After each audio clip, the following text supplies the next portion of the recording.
Saya akan kembali menyapa Pak Dedi. Pak Dedi, tadi Mas Firian dari KPU mengatakan bahwa 70 juta ini kok nampaknya klop begitu dari skenario awal bahwa ada 25 juta DPT ganda, kemudian 14 juta orang masuk dalam DPT. Kemudian apabila dijumlahkan dengan 31 juta surat suara yang sudah dicoblos sebelumnya, kok klop gitu mencapai 70 juta suara. Anda melihat ada kaitannya antara satu kasus dengan kasus yang lain sampai dengan kasus terakhir ini, Pak? Wah, belum, Mas. Ya, sementara kita masih fokus terhadap konstruksi hukum penyebaran hoax 7 kontainer tersebut. Jadi fokus ke 7 kontainer tersebut. Tadi Bang Joni juga berkomentar bahwa ini baru blue collar-nya. White collar-nya belum ketahuan. Akankah polisi, kemudian kami bertanya, berani untuk mencokok juga white collar-nya, Pak? Tentu, Mas. Ya, jadi tim ini dibentuk memiliki komitmen yang kuat yang akan mengungkap siapa saja yang terlibat di dalam penyebaran berita hoax tersebut. Ya, kita menerapkan standar equality before the law, bahwa setiap warga negara memiliki kedudukan yang sama di muka hukum. Jadi siapa saja yang nanti terlibat dan terbukti tentunya dengan menggunakan proses pembuktian secara ilmiah akan dijerat, ya, baik sesuai dengan pasal 14, 15 Undang-Undang 1 1946, dan tidak kemungkinan juga apabila nanti kita bisa membuktikan untuk pelanggaran Undang-Undang ITE, kita kenakan juga Undang-Undang ITE pasal 27 dan pasal 45. Dan nanti apabila ya dalam pemeriksaan berkembang juga, tentunya ada pasal-pasal lain yang bisa menjerat para pelaku tersebut ya sesuai dengan perbuatan dan pertanggungjawaban pidana yang bersangkutan. Ini artinya pengenaan dari Pasal 14 Undang-Undang Nomor 1 Tahun 1946 tidak satu-satunya yang dikenakan kepada mereka. Kemungkinan masih akan berkembang lagi begitu ya. Betul.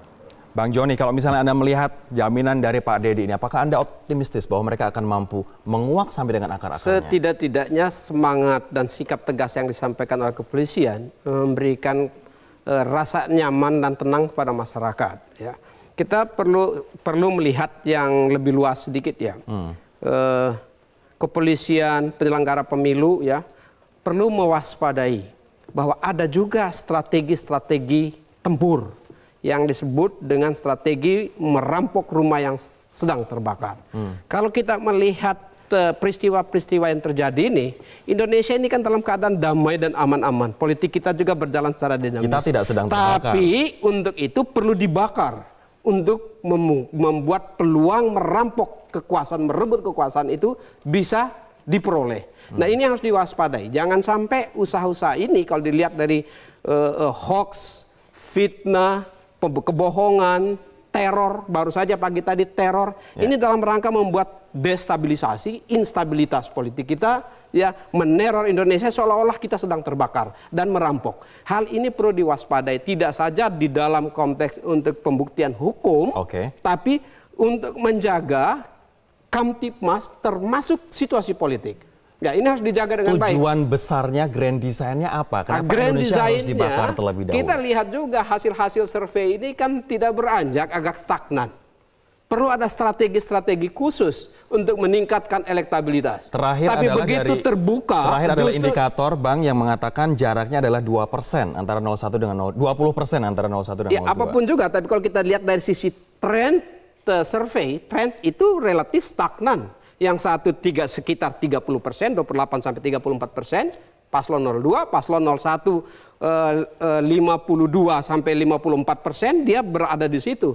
Dan ini tentu karena dia dalam satu tren yang panjang, perlu ada strategi-strategi yang lebih ofensif. Ya, jangan sampai ini bagian dari strategi ofensif yang menghancur. Ini perlu diwaspadai. Kita tidak menuduh itu, tapi perlu diwaspadai untuk mengamankan dan menyelamatkan demokrasi kita. Mas Toto, Anda setuju bahwa keputusasaan akhirnya membuat keputusan untuk, dalam tanda kutip, melakukan pembakaran terhadap Indonesia, Mas? Yang jelas yang menarik dari isu terkait 7 juta suara yang terbukti hoax ini kan adalah bagaimana yang diserang ujungnya adalah penyelenggaraan pemilu. Dan ini bukan pertama kali. Tadi menarik menurut saya terkait dengan apa yang dikatakan oleh KPU. Ini hanya rangkaian. Dikatakan 70 juta suara. Sebelumnya ada dikatakan 25 juta ada dikatakan 31 juta data baru yang potensi fiktif. 25 juta pemilih ganda, 14 juta pemilih gila. Yang ketiga-tiganya bisa dibantah oleh KPU. Dan kalau dijumlah kebetulan 70 juta. Artinya apa? Menurut saya ini harus dilihat sebagai sebuah rangkaian, bukan sebuah tindakan spontan, bukan sebuah tindakan terpisah. Termasuk polisi menurut saya akan lebih mudah tugasnya apabila kemudian berani membongkar rangkaian skenario apa sih yang ada dalam cerita-cerita hoax ini misalnya. Sehingga kemudian kalau tertangkap aktor intelektual, skenario apa yang dilakukan itu kan preventif ke depan. Daripada kemudian berhenti pada satu orang, pada satu kejadian dan menganggap ini terpisah. Itu yang menurut saya harus berani dilakukan dan saya pikir KPU sendiri sudah melihat logika tertentu. Ya. Tapi kan mereka tidak punya wewenang di ranah pidana untuk menyimpulkan hal tersebut. Itu saja yang menurut saya kita perlu dorong bagaimana polisi bukan hanya cepat tapi betul-betul tuntas bicara mengenai penegakan hukum dalam kasus ini. Mas Firian masih bersama kami, Mas. Iya. Mas Firian, terkait dengan tadi yang Anda sampaikan, runutan-runutan tadi sehingga pas atau klop membentuk 70 juta. Apa kemudian yang akan dilakukan dengan Bawaslu misalnya terhadap oknum-oknum atau pihak-pihak yang dia diduga merupakan bagian dari salah satu koalisi atau tim sukses? Apa kemudian KPU dan Bawaslu akan lakukan? Ada dua hal yang ingin saya tegaskan. Pertama, angka tersebut klop itu dalam artian yang membuat berita hoax ini cukup pandai melihat perkembangan tahapan penyelenggaraan pemilu. Ada 31 dugaan data yang dari Dukcapil diserahkan kepada KPU. Namun sudah kami selesaikan, jumlahnya pun tidak sampai dengan 10 juta yang masuk dalam DPD dan itu benar orangnya ada. Kemudian 25 juta potensi data ganda yang ternyata setelah ditelusuri jumlahnya terakhir potensi data ganda kita tinggal 700-an ribu. Dan yang ketiga terkait dengan 14 juta orang gila masuk dalam DPT. Faktanya adalah hanya kurang lebih 54 ribu dan itu bukan orang gila, disabilitas mental serta grahita. Nah, yang membuat hoax ini itu pandai mengemas angka itu. Nah, ini penting, kami berharap mungkin juga berkenan dari aparat terkait dalam ini kepolisian untuk mendalami mengapa memilih angka tersebut.